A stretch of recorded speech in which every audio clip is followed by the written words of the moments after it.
Welcome to The Explainer. France has always been this amazing laboratory for political ideas. But right now, that laboratory is practically on fire. The country's facing a crisis so deep it could genuinely tear down the very foundations of its government. So here's the thing. The French Fifth Republic was specifically engineered for one single purpose: stability. It was a direct response to decades of pure political chaos. So the big question is, what on earth has gone so wrong that it's now teetering on the edge of the exact same instability it was designed to prevent? Okay, so here's how we're going to break this down. First, we'll get a handle on the crisis as it looks today. Then, we'll hit rewind and understand how the system was even designed in the first place, explore how it all started to unravel, and finally, look at a really radical idea for what might come next. And really, the signs of this crisis are everywhere you look. In just the last few years, France has been completely rocked by these massive protests. You probably remember the yellow vests, and it's been paralyzed by constant political gridlock. What's the result? Well, you have a president who can't command a stable majority in parliament, which makes it pretty much impossible to govern. This gridlock has gotten so bad that experts are now drawing these direct lines back to the chaotic Fourth Republic.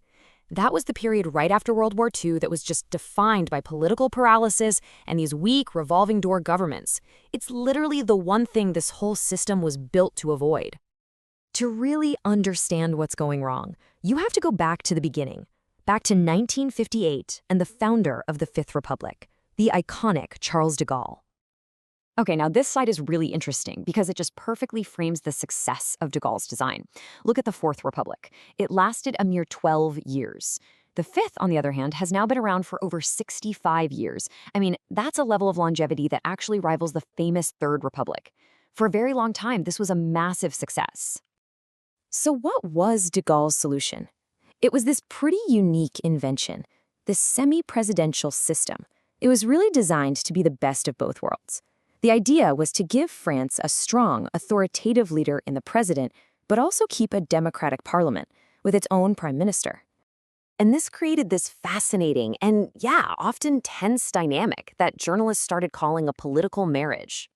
But just imagine a marriage where the two partners often come from rival families.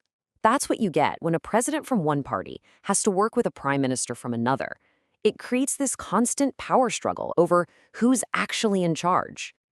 So, if the system was built for stability and it worked for decades, where did the cracks start to show? Let's take a look at how this grand design slowly but surely began to fracture. You see, for decades, the whole system held together because the two major powers, the center-left and the center-right, they kind of learned to coexist. But eventually, voters got tired of what they saw as broken promises and, frankly, cozy compromises. The defeats of President Sarkozy and Hollande weren't just your routine election losses. They were a complete and total rejection of the political establishment itself. For a long, long time, there was this unwritten rule that kept the system safe from the political fringes. It was called the negative vote. Basically, in the final round of a presidential election, voters from the left, the right, and the center would all unite to vote against the extremist candidate, no matter who it was. And this is the perfect illustration of that negative vote in action.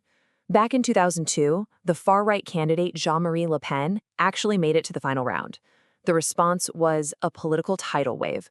Voters from every other party rallied behind the center-right candidate, Jacques Chirac, and handed him a massive 82% of the vote. But that Republican reflex, as it's called, is now fading, and fading fast. As voters have become more and more disillusioned with the mainstream parties, they're just less willing to vote for a candidate they see as simply the lesser of two evils. That old firewall is breaking down. So, and this is a really crucial point. This isn't just a French story. What's happening in Paris is actually part of a much wider political earthquake that's shaking Western democracies right to their core. I mean, just look around. In the United States, you have the MAGA movement completely reshaping the Republican Party.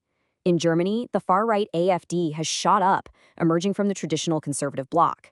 And in the UK, the populist Reform Party is seriously challenging the dominance of the two major parties.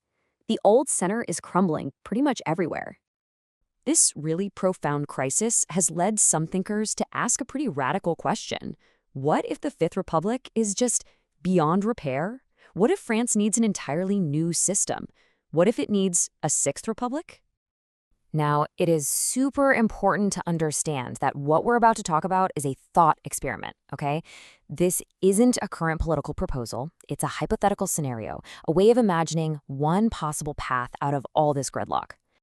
So the core idea of this hypothetical Sixth Republic would be to solve that political marriage conflict once and for all. It would get rid of the office of prime minister entirely, creating a more American-style system where the president has full, unified executive authority.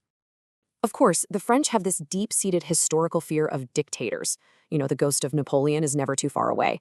So to counter that, this scenario proposes a powerful new 9-member constitutional council. This council would actually take over some of the president's traditional powers, like those over the courts and the military, and act as a really critical check and balance. And people who support this kind of thinking, they argue it could solve the key problems. It could create stability for a full presidential term. It could allow a unified government to actually implement the platform that it was elected on, and it would give voters a much, much clearer line of accountability. Which leaves us with this final kind of provocative thought. France has always been this political laboratory, totally unafraid to tear everything down and start over. As it thinks about its future, the big question is whether it's on the verge of inventing a new, more resilient form of democracy, or if it risks walking a path haunted by the ghosts of its own revolutionary history.